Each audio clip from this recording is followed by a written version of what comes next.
Sudah kasih dalam Yesus Kristus, jemaat GKP Tangerang bersama-sama dengan pos kebaktian Curug, kita akan bersama-sama melakukan ibadah pagi hari ini 5 Juli 2020 dengan tema ketaatan melakukan perintah Sang Tuhan.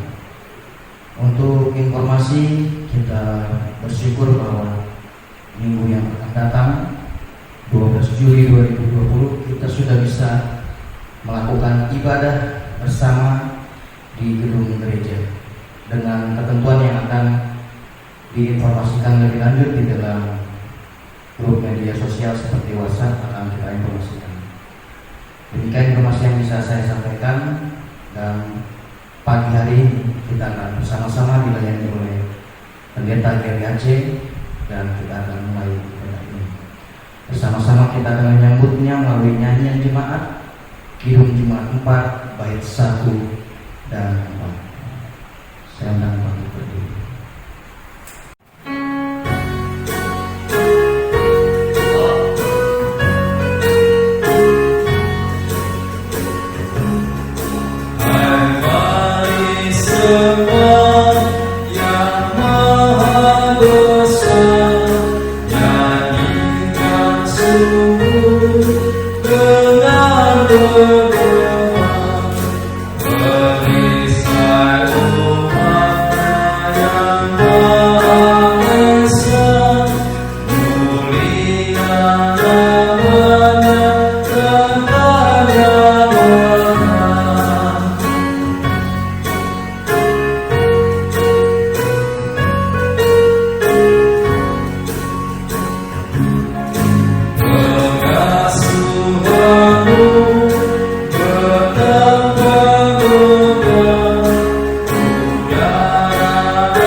Bapak Ibu, saudara-saudara dan anak-anak yang terkasih, kita percaya bahwa ibadah kita pada hari ini boleh terjadi karena pertolongan kita adalah dalam nama Tuhan yang menjadikan langit dan bumi, yang memelihara kesetiaannya sampai selama-lamanya dan tidak pernah meninggalkan perbuatan tangannya. Anugerah dan sejahtera dari Allah Bapa dan dari Tuhan kita Yesus Kristus menyertai kita sekalian. Amin. Kita akan dibimbing oleh satu nas dari Alkitab, diambil dari surat Rasul Paulus kepada jemaat di Kolose, pasal 3 ayat 22. Inilah firman Tuhan, hai hamba-hamba, taatilah Tuanmu yang di dunia ini dalam segala hal. Jangan hanya di hadapan mereka saja untuk menyenangkan mereka, melainkan dengan tulus hati karena takut akan Tuhan.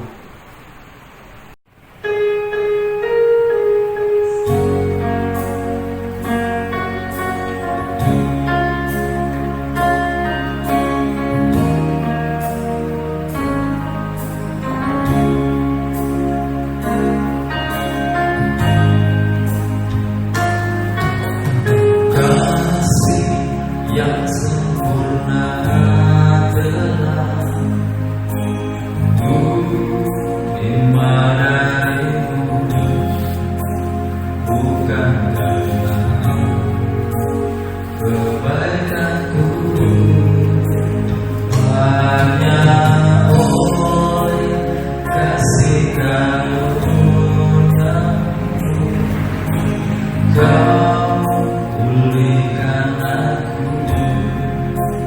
layak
Mari kita bersatu dalam doa. Kita akan naikkan rasa syukur kita di dalam doa. Kita berdoa.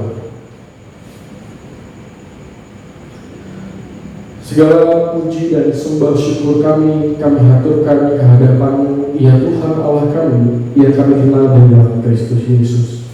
Kami bersyukur karena di dalam keseharian kami, dalam segala situasi yang kami hadapi, kami senantiasa menyadari bahwa ada karya tangan kasih-Mu yang senantiasa menopang kehidupan kami. Dan sudah selayaknya kami bersyukur karena berkat-berkat-Mu, pertolongan-Mu senantiasa tersedia bagi kehidupan kami. Dan di dalam rasa syukur itu kami datang hari ini bersama-sama dengan keluarga-keluarga di tengah-tengah jemaat-Mu. Kami rindu untuk memuji dan memuliakan nama-Mu bersama-sama dengan kami Tuhan di dalam perayaan ibadah kami ini, agar melalui perayaan ibadah kami ini kami boleh berjumpa dengan-Mu dan Engkau sendiri yang memberkati, semakin menguatkan, semakin membangun kehidupan kami. Inilah syukur kami Tuhan, doa kami yang kami naikkan di dalam Kristus Yesus yang adalah sumber berkat kami. Kami berdoa dan bersyukur. Amin. Mari kita mendengarkan hukum Allah yang diambil dari Roma 12 ayat 12. Bersukacitalah dalam pengharapan, sabarlah dalam kesesakan, dan bertekunlah dalam doa.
Pada hari ini kita datang juga ke hadapan Tuhan dengan menyadari siapa diri kita.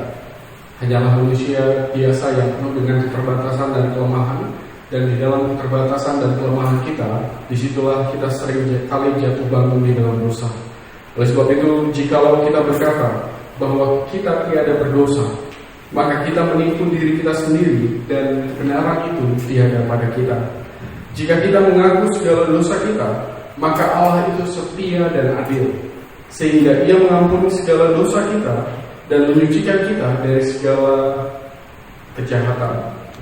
Jikalau kita mengatakan bahwa kita tidak pernah berbuat dosa, maka kita menjadikan Allah pendusta dan firman-Nya tiada pada kita. Karena itu marilah kita bersama-sama mengakui dosa kita di hadirat Allah kita, diawali dengan pengakuan dosa secara pribadi.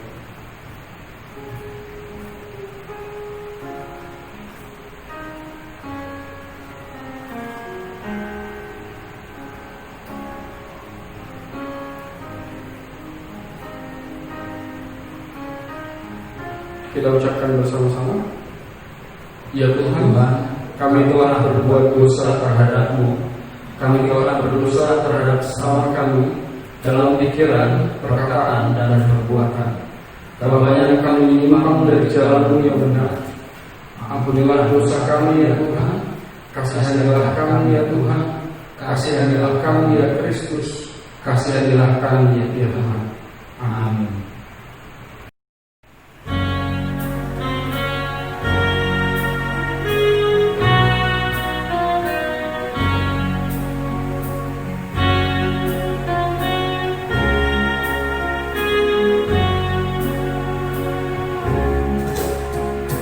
Dari gunungan duka kelam, ya Tuhanku, ku datanglah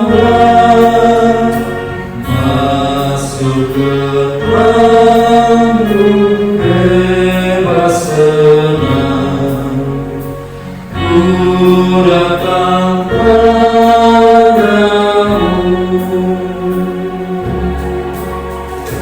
dari beban kesakitanku, masuk ke dalam kekuatan-Mu, dalam derita aku datang, ya Yesus Tuhanku.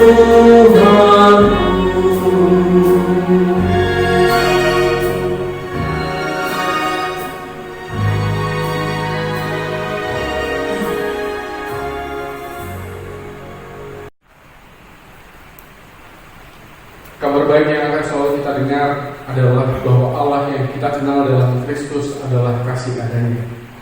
Mari kita mendengarkan firman Tuhan yang berkenan mengampuni dosa kita, diambil dari surat Efesus pasal yang pertama ayat 5 sampai dengan ayat 8. Dalam kasih Ia telah menentukan kita dari semula oleh Yesus Kristus untuk menjadi anak-anaknya sesuai dengan kerelaan kehendak-Nya, supaya terpujilah kasih karunia-Nya yang mulia yang dikaruniakannya kepada kita di dalam Dia yang dikasihinya. Sebab di dalam Dia dan oleh darah-Nya kita beroleh penebusan, yaitu pengampunan dosa, menurut kekayaan kasih karunia yang dilimpahkannya kepada kita dalam segala hikmat dan pengertian. Dan saat ini di dalam nama Allah Bapa, Putra dan Roh Kudus telah diberitakan kepada kita sekalian yang dengan tulus ikhlas mau mengakui dosa dan kesalahannya di hadirat Allah, serta mencari keselamatannya hanya di dalam Kristus Yesus. Kabar baik yang akan selalu kita dengar bahwa Allah mengampuni dosa dan kesalahan kita. Amin.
Anak hati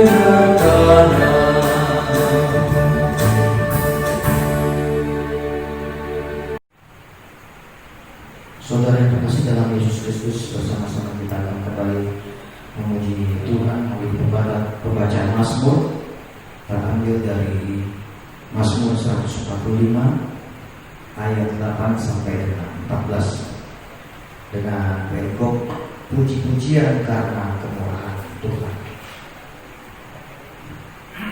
Tuhan itu pengasih dan penyayang, panjang sabar dan besar kasih setianya. Tuhan itu baik kepada semua orang, Dan penuh rahmat terhadap segala yang menjadikannya. segala yang kau jadikan itu akan bersyukur kepadamu ya Tuhan. Dan orang-orang yang kau kasihi akan memuji Engkau, Mereka akan mengumumkan kemuliaan kerajaan-Mu, dan akan membicarakan keperkasaanmu, untuk memberitahukan keperkasaan-Mu kepada anak-anak manusia. dan kemuliaan semarak kerajaanmu, Kerajaan-Mu ialah kerajaan segala abad. dan pemerintahanmu tetap melalui segala keturunan, Tuhan setia dalam segala perkataan-Nya. dan penuh kasih setia dalam segala perbuatannya, Tuhan itu penopang bagi semua orang yang jatuh, dan penegak bagi semua orang yang tertunduk.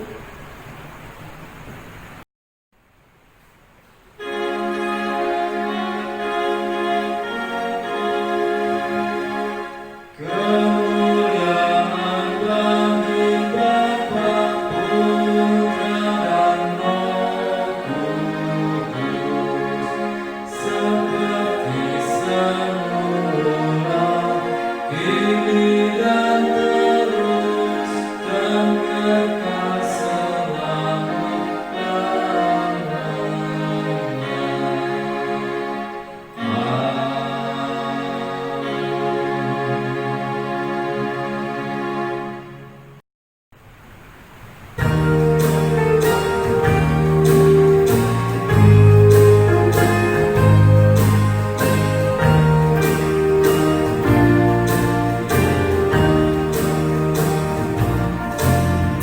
di hatiku ya Yesus, Tuhan bersabdalah,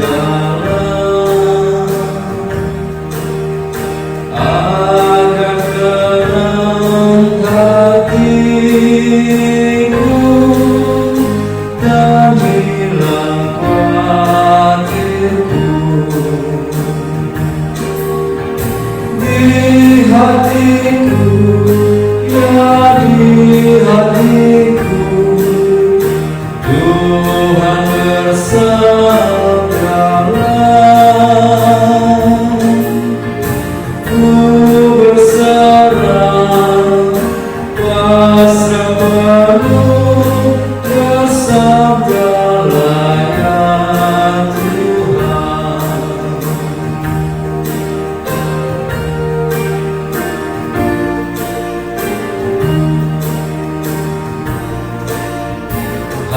Hatiku ini Yesus, bukanlah milikku, namun hidupku kini adalah milikmu. Di hatiku, ya di hatiku, Tuhan bersabdalah,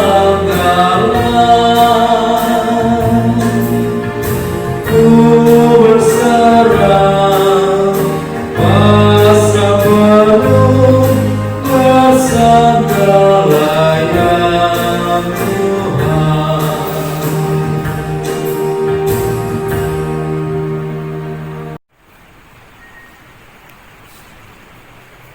Mari kita persiapkan bahan renungan kita pada saat ini sesuai dengan bahan yang telah disediakan oleh Sinode Gereja Kristen Pasundan. Kita akan membaca dan merenungkan bagian Alkitab yang diambil dari Kejadian 24 ayat 35 sampai dengan ayat 38. Kejadian 24 ayat 35 sampai dengan 38. Sebelum kita membaca dan merenungkannya bersama-sama, mari kita memohon pertolongan dari Tuhan. Kita berdoa.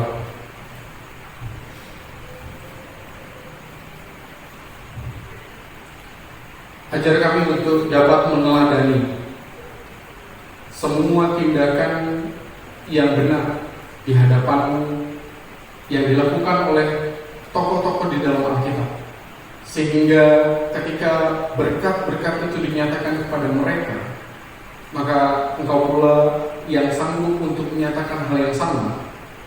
Ketika kami melakukan hal yang sama, kebaikan-kebaikan yang sama, kepatuhan yang sama, seperti yang dilakukan oleh para tokoh di Alkitab di dalam kehidupan kami hari ini, dalam konteks kami sehari-hari. Pimpin kami Tuhan, supaya apa yang kami baca dan kami renungkan bersama-sama pada saat ini tidak berlalu sia-sia, melainkan menjadi pembelajaran bagi kehidupan kami, agar kami dimampukan oleh-Mu untuk menemukan selalu berkat-berkat yang telah Kau sediakan bagi kehidupan kami. Pimpin hamba-Mu, pimpin kami sekalian, supaya bersama-sama kami menerima berkat yang berasal daripada-Mu sendiri. Dalam Kristus Yesus, Firman yang telah menjadi manusia, kami datang dan percaya.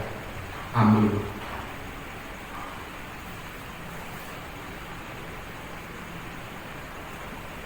Kejadian 24 ayat 35 sampai dengan 38. Saya akan membacakan buat kita sekalian. Inilah firman Tuhan. Tuhan sangat memberkati tuanku itu, sehingga ia telah menjadi kaya. Tuhan telah memberikan kepadanya kambing domba dan lembu, sapi, emas dan perak, budak laki-laki dan perempuan, unta dan keledai. Dan Sarah, istri tuanku itu, sesudah tua telah melahirkan anak laki-laki bagi tuanku itu. Kepada anaknya itu telah diberikan tuanku segala harta miliknya. Tuanku itu telah mengambil sumpahku, engkau tidak akan mengambil untuk anakmu seorang istri dari antara perempuan Kanaan yang negerinya kudiami ini. Tetapi engkau harus pergi ke rumah ayahku dan kepada kaumku untuk mengambil seorang istri bagi anakku. Sampai semikian jauh pembacaan Alkitab kita hari ini. Yang berbahagia adalah kita sekalian yang bukan hanya sekedar membaca merenungkan, tapi mau melakukan apa yang menjadi kehendak Tuhan. Haleluya.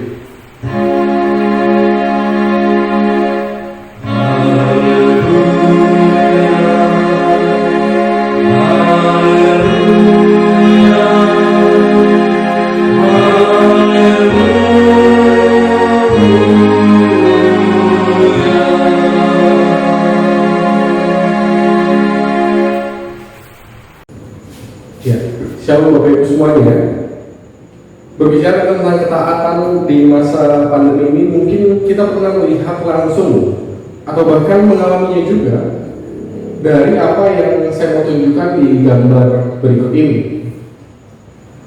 Oke, ini dia gambarnya. Di antara 3 hal yang ada di gambar itu, yang mana yang pernah Bapak dan Ibu alami? Yang kedua, yang di tengah sering ya. Wah, apa itu? Social distancing. Itu mas sering. Kalau yang pertama, yang orang cukur rambut sampai segitunya cukur rambut. Saya 2 kali cukur rambut, nggak berani tukang cukur. Cukurnya di rumah, minta tolong sama istri. Nah yang ketiga, itu gambar apa? Gambar orang lapangan ya, orang kerja lapangan.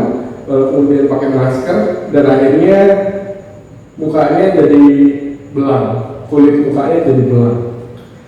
Ya memang hidup taat itu perlu perjuangan dan perlu pengorbanan yang tidak mudah ya. Apa yang kita lihat di gambar tadi adalah contoh-contoh sikap taat terhadap protokoler, terhadap segala sesuatu yang kita perjuangkan di masa pandemi ini agar kita bisa mengalahkan penyebaran virus corona. Dan itu bisa dilihat langsung oleh mata kepala kita. Persoalannya adalah ketaatan akan selalu memenangkan terlebih dahulu, berjuang terlebih dahulu, mengalahkan terlebih dahulu. Mengalahkan apa? Mengalahkan pergumulan-pergumulan yang tidak terlihat, yang tidak terlihat oleh mata kepala kita, dan itu harus dikalahkan terlebih dahulu sehingga seseorang pada akhirnya bisa taat. Suatu pergumulan datang, ada sesuatu yang dilawan oleh seseorang dan itu seringkali tidak terlihat. Kalau yang digambar tadi kan terlihat oleh mata kepala kita perjuangan mereka untuk taat gitu ya. Tetapi akan selalu ada bagian di mana semua orang nggak bisa lihat, kecuali dirinya sendiri, karena dia yang merasakan. Nah, tokoh utama dalam pembacaan Alkitab kita hari ini adalah contoh yang baik sekali dalam menggambarkan satu proses perjuangan untuk menjadi seseorang yang taat. Di dalam perikop kita hari ini kita bertemu dengan Eliezer. Memang di dalam perikop kita tidak ada nama Eliezer, tapi kita tahu bahwa yang dimaksud hamba Abraham itu adalah Eliezer, yang disuruh oleh Abraham untuk mencari, menemukan istri bagi Ishak.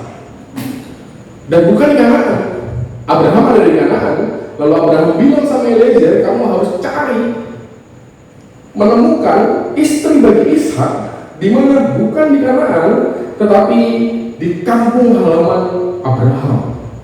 Saya punya petanya.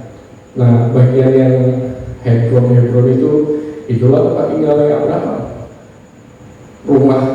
Rumah kampung halamannya Abraham di mana? Ya di Ur Kasdim atau bahkan di Haran, karena keluarganya kan pindah ke Haran gitu ya. Perikop yang kita baca hari ini adalah puncak dari ketaatan seorang Eliezer, seorang hamba dari Abraham. Dan kita tahu akhirnya bahwa Eliezer berhasil menemukan istri yang tepat bagi Ishak, yaitu siapa? Yaitu Ribka. Suami saya mempersiapkan bahan pertemuan kita hari ini, saya kepikiran tentang hal ini Bapak dan Ibu.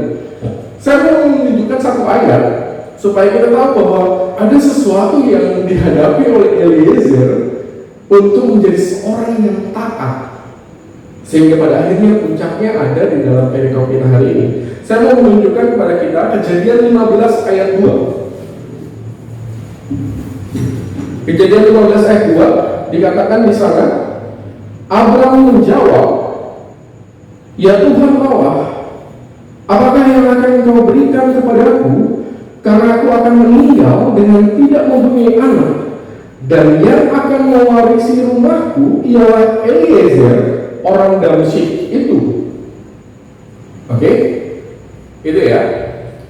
Kita tahu bahwa sebelum lahirnya Ishak atau bahkan sebelum lahirnya Ismail, Abraham di masa-masa usia yang sangat-sangat lanjut sama sekali tidak punya anak. 25 tahun mereka menanti untuk Ishak, baru mereka bertemu dengan Ishak. Nah, Eliezer pasti tahu tentang apa yang menjadi pergumulan keluarga Abraham. Memang budaya yang umum terjadi pada waktu itu adalah suatu misalnya satu keluarga di zaman Abraham tidak punya anak, lalu ahli warisnya adalah salah satu hamba yang dimiliki oleh keluarga tersebut kalau tidak punya anak. Jadi saya pikiran suatu Ishak lahir, bagaimana perasaannya Eliezer? Seseorang yang pada awalnya kalau keluarga Abraham ini tidak punya anak, maka warisnya jatuh kepada Eliezer. Tapi kemudian tiba-tiba di masa-masa usia yang sangat-sangat lanjut, Abraham dan Sarah memiliki Ishak. Nah, yang luar biasa adalah tidak sedikit pun ketaatan Eliezer berubah sejak lahirnya anak Abraham. Padahal kan seharusnya kalau misalnya Bapak dan Ibu jadi Eliezer, mungkin ada perasaan sesuatu di dalam hati gitu, sedikit gimana gitu. Orang yang sebentar lagi mau jadi waris, tapi kemudian yang mau memberikan waris itu punya anak, sehingga warisnya jatuh kepada anak dari keluarga tersebut. Nah, dari situ saya mengajak kita untuk belajar bahwa ketaatan yang pertama ketaatan tanpa kesetiaan adalah sesuatu yang boleh nggak sih kalau bisa dibilang ketaatan tanpa kesetiaan disebutnya itu sia-sia. Seseorang boleh taat, tapi tanpa kesetiaan maka ketaatan itu adalah sia-sia. Hari ini taat, besok pas suasana hati kita lagi gak enak, maka kita gak taat. Besoknya lagi suasana hati jadi enak, taat lagi. Lusa, berubah lagi suasana hatinya, maka berubah lagi dari taat jadi tidak taat. Nah, dan terus menerus begitu, berubah-ubah, taat, nggak taat, nggak taat gitu ya. Taat tapi nggak bisa setia, maka tidak akan membawa Eliezer pada perikop kita hari ini. Ketaatan dibutuhkan juga kesetiaan bagi seseorang yang memperjuangkannya. Nah, yang terakhir, saya mau mengajak kita untuk merenungkan tentang kenapa sih seseorang pada akhirnya bisa taat dan setia. Salah satu jawabannya adalah, kalau belajar dari pengalaman Eliezer, karena ketaatan tidak dilihat dari sudut pandang untung dan rugi. Ya, dari sudut pandang untung dan rugi. Kalau saya taat, untungnya apa nih Tuhan? Kalau saya taat malah saya jadi rugi, buat apa saya taat? Itu dia. Kalau di perjanjian baru, maka orang yang melihat ketaatan sebagai sebuah sebuah pencarian akan untung dan rugi, maka kita bisa melihat salah satu contohnya tentang siapa? Tentang si sulung, kakak dari anak yang hilang. Nah, itu salah satu contoh tentang seseorang yang taat, tapi dipandang dari sudut pandang untung dan rugi, sehingga sewaktu si bungsunya pulang dan ayahnya merayakan pesta, maka si sulungnya itu marah pada ayahnya. Kenapa? Karena dia sehari-hari bekerja dan kemudian ayahnya nggak melakukan apa-apa buat dia. Kembali ke perikop kita, Eliezer tidak menganggap ketaatan kepada Abraham dari sisi untung dan rugi. Karena meskipun dia tidak menjadi ahli warisnya, Eliezer sudah beruntung karena berada di dalam kehidupan keluarga Abraham. Mungkin persoalan utamanya orang Kristen di situ ya. Kita kan selalu mengaku anak gitu. Seperti si sulung dari kisah anak yang hilang. Kita ini anak. Allah adalah Bapa kita. Tapi lupa bahwa kita juga adalah hamba seperti Eliezer yang seharusnya sewaktu bertemu dengan ketaatan, maka itu adalah sesuatu yang mutlak yang harus dikerjakan. Tapi karena kita anak, maka kita punya kesempatan selalu untuk berperilaku seperti si sulung dalam kisah anak yang hilang. Apalagi kalau misalnya kita mau membandingkan, kalau Eliezer kan tuannya adalah Abraham. Kurang baik apa Abraham sama Eliezer? Di Kejadian 15 ayat 2 yang tadi kita baca, itu sudah membuktikan kebaikannya Abraham. Apalagi kita sebagai orang percaya, di mana Tuhan kita adalah Kristus Yesus, yang sudah sebaik itu dalam kehidupan kita dan akan selalu baik bagi kehidupan kita. Apakah kita akan melupakan bahwa kita ini bukan hanya sekedar anak yang sangat disayangi, tapi di satu sisi juga sama seperti Eliezer, kita adalah hamba-hamba dari Kristus. Maka ketaatan adalah sesuatu yang memang harus kita perjuangkan. Selamat berjuang Bapak dan Ibu, Tuhan menolong dan Tuhan memberkati kita. Amin. Kita bangkit berdiri, kita akan bersama-sama mengucapkan pengakuan iman percaya kita. Aku percaya pada Allah, Bapa yang Maha Kuasa, Kali langit dan bumi, dan pada Yesus Kristus Anaknya yang tunggal Tuhan kita, yang dikandung daripada Roh Kudus, lahir dari anak darah Maria, yang menderita sengsara di bawah pemerintahan Pontius Pilatus, disalibkan, mati dan dikuburkan, turun ke dalam kerajaan maut. Pada hari yang ketiga, bangkit pula dari antara orang mati, naik ke sorga, duduk di sebelah kanan Allah Bapa yang Maha Kuasa, dan dari sana Ia akan datang untuk menghakimi orang yang hidup dan yang mati. Aku percaya pada Roh Kudus, gereja yang kudus dan persekutuan orang kudus, pengampunan dosa, kebangkitan daging, dan hidup yang kekal. Saudara yang dikasihi dalam Yesus Kristus, bersama-sama kita akan memberikan persembahan sebagai ungkapan syukur kita kepada Allah untuk Nas persembahan terambil dari Filipi 4 ayat 6. Jangan hendaknya kamu khawatir tentang apapun juga, tetapi nyatakanlah dalam segala hal keinginanmu kepada Allah dalam doa dan permohonan dengan ucapan syukur. Saudara Yesus Kristus, kita akan bersama-sama mengulang persembahan syukur kita di dalam doa. Saya undang untuk bangkit berdiri dan kita satukan hati kita dalam doa.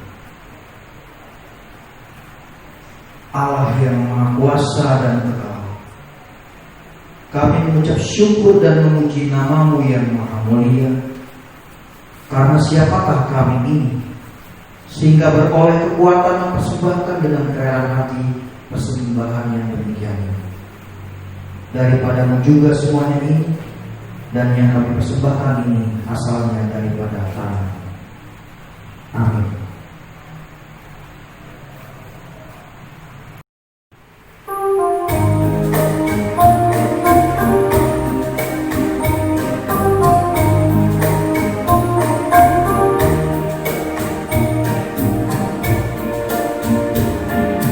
Terima kasih ya Tuhanku atas hari pemberian-Mu, hari baru limpahan-Mu dan dipenuhi oleh kasih-Mu. Kau curahkan pada umat-Mu, Kau curahkan pada umat.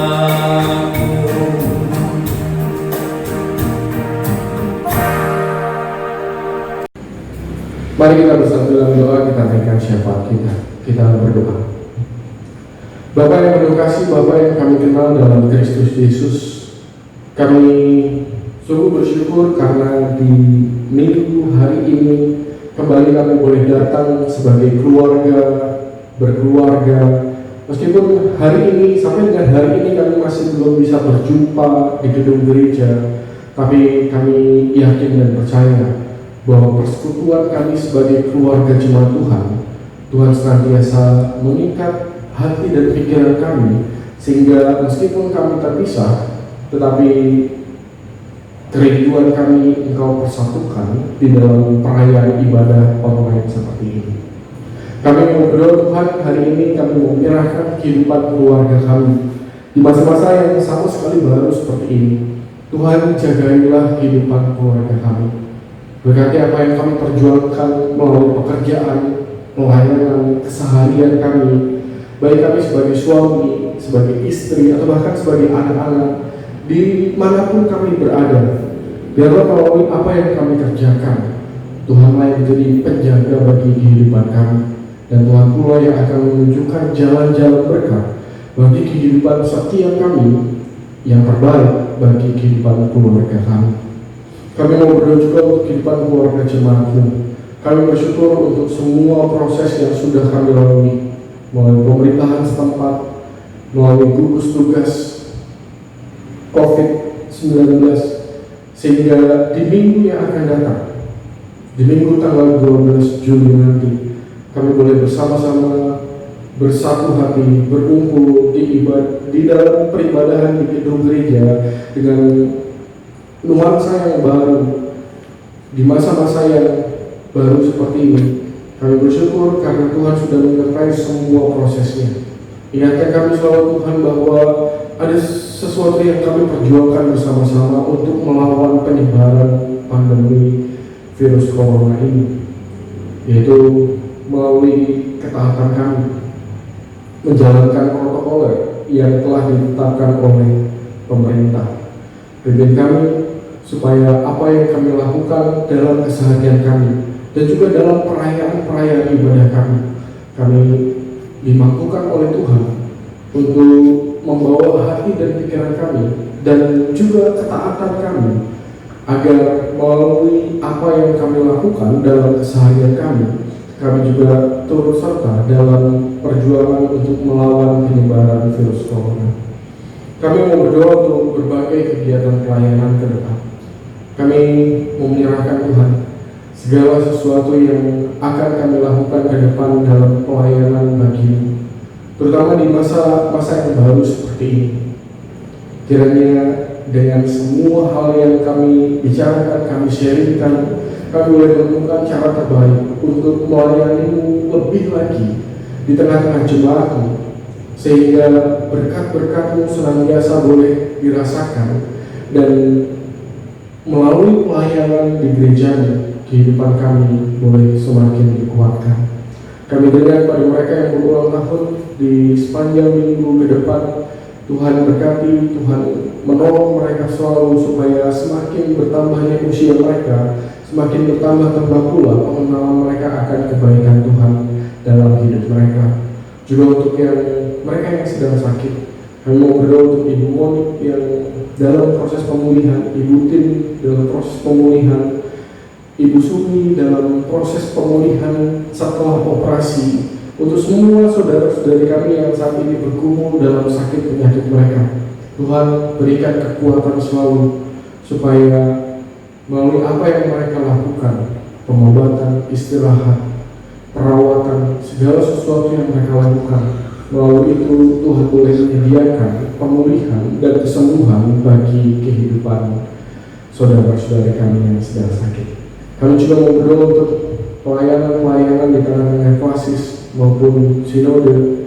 Kiranya Tuhan juga boleh memberkati selalu supaya bersama-sama sebagai bagian dari gereja Tuhan di tanah Pasundan ini, atau bahkan di Indonesia, Tuhan boleh menolong kami sebagai gereja Kristen Pasundan untuk bisa memberikan pelayanan yang terbaik bagi kemuliaan nama Tuhan.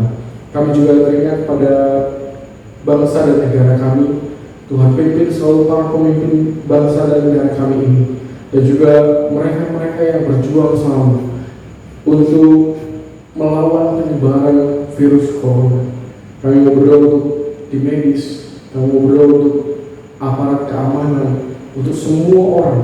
Kiranya Tuhan boleh menolong, memberikan kekuatan selalu, supaya melalui pelayanan, pengabdian mereka, perjuangan mereka, apa yang mereka perjuangkan untuk bisa memulihkan bangsa dan negara kami ini, Tuhan boleh berkarya melalui kehidupan mereka sekalian. Sehingga bersama-sama dengan kami sebagai rakyat Indonesia, kami boleh melihat bahwa ada sesuatu yang baik yang Tuhan sediakan, kuasa pemulihan-Mu bagi bangsa dan negara kami ini. Inilah syafaat kami Tuhan, inilah doa kami yang kami naikkan di dalam Kristus Yesus yang telah mengajar kami berdoa bersama-sama demikian. Bapa kami yang di sorga, dikuduskanlah nama-Mu, datanglah kerajaan-Mu, jadilah kehendak-Mu di bumi seperti di sorga. Berikanlah kami pada hari ini makanan kami yang secukupnya, dan ampunilah kami akan kesalahan kami, seperti kami juga mengampuni orang yang bersalah kepada kami. Dan janganlah membawa kami ke dalam percobaan, tetapi lepaskanlah kami daripada yang jahat. Karena Engkau-lah yang punya kerajaan dan kuasa dan kemuliaan sampai selama-lamanya. Amin.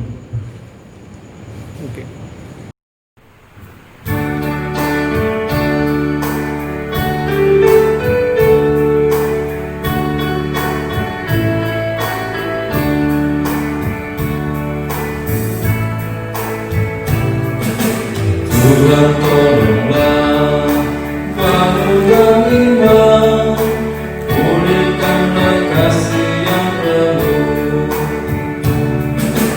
Tuhan tolonglah bangunkan iman, pulihkanlah kasih yang penuh. Ubahlah hatiku, jamahlah diriku, biar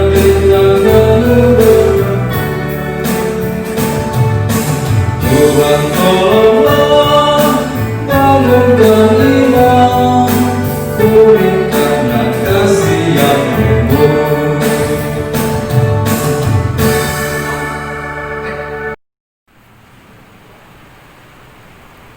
Mari kita melanjutkan kembali aktivitas keseharian kita dan terimalah berkat dari Tuhan. Damai sejahtera Allah yang melampaui segala akal, kasih yang telah dinyatakannya di dalam kehadiran Kristus, dan penyertaannya di dalam Roh-Nya yang kudus akan senantiasa memulihkan, menguatkan, bahkan membangun kehidupan kita dari sekarang sampai dengan selama-lamanya. Haleluya, amin.